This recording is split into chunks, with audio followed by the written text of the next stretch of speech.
తిరంగా రంజన్ మండల్ నీలా గ్రామంలో నీలా గ్రామ పంచాయతీ పరిధిలో ఉన్నటువంటి జిల్లా పరిషత్ హై స్కూల్లో హర్ ఘర్ తిరంగాలో భాగంగా గ్రామంలో విద్యార్థులతో ర్యాలీ నిర్వహించడం జరిగింది.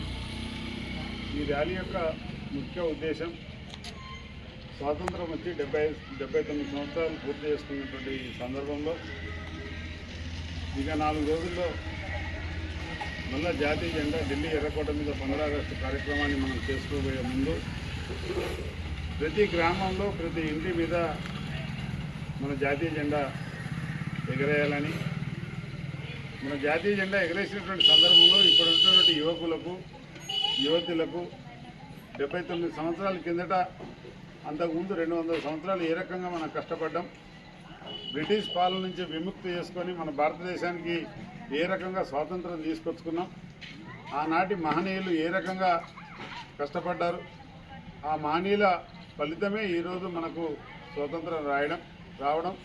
దాని తర్వాత డాక్టర్ బిఆర్ అంబేద్కర్ గారు రాజ్యాంగాన్ని రచించి వారి రాసినటువంటి రాజ్యాంగ స్ఫూర్తితోటి ఈరోజు భారతదేశ పరిపాలన జరగడం, ఆ పరిపాలనతోటి ఎంతోమంది ఈరోజు అట్టడుగు వర్గాలు పేదలు ఎంతోమంది సర్పంచులుగా, ఎంపీటీసీలుగా, జడ్పీసీలుగా, జిల్లా పరిషత్ చైర్మన్గా, శాసనసభ్యులుగా, మంత్రులుగా, ముఖ్యమంత్రులుగా, చివరకు ఈనాటి ప్రధాని చూసినట్టయితే బీసీ నాయకుడు తన చిన్నతనంలో ఛాయ్ అమ్మి ఈరోజు భారత ప్రధానిగా ఉండి ప్రపంచ దేశాల్లో నరేంద్ర మోడీ గారు ఏ రకంగా మన భారతదేశ కీర్తి ప్రతిష్టలు పెంపొందిస్తూ ఉన్నారు.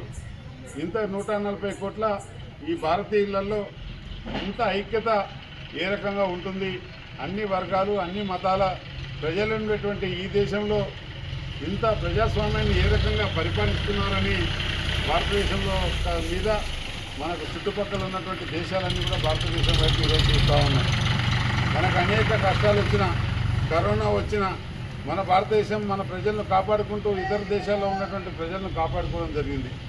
అదే రకంగా మనకున్నటువంటి వ్యవస్థలో మన రాజ్యాంగపరంగా మనకున్నటువంటి హక్కులు సాధించుకుంటూ ఈరోజు ఇటువంటి తిరంగా ర్యాలీలు జరపడం వలన ఇప్పుడున్నటువంటి చిన్నపిల్లలకు ఈ విద్యార్థులకు మన జాతి సమైక్యత గురించి మన దేశం గురించి ఏ రకంగా పోరాటంతో మనం సాధించుకున్నామో వాళ్ళకు తెలవాలనే ఉద్దేశంతో ప్రతి ఇంటి మీద జాతీయ జెండా ఎగరేసినప్పుడు ప్రతి ఒక్కరికి ఎర్రకోటలో జెండా ఎగరేసినంత వాళ్ళ మనసులో రావడం.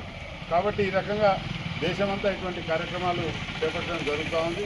ఈ కార్యక్రమాన్ని నిర్వహించినటువంటి మా మండల పార్టీ అధ్యక్షుడు యోగి గారికి, వాళ్ళ బృందానికి, ఇక్కడ ఉన్నటువంటి నాయకులందరికీ కూడా ప్రత్యేకంగా ధన్యవాదాలు తెలియజేస్తా ఉన్నాను.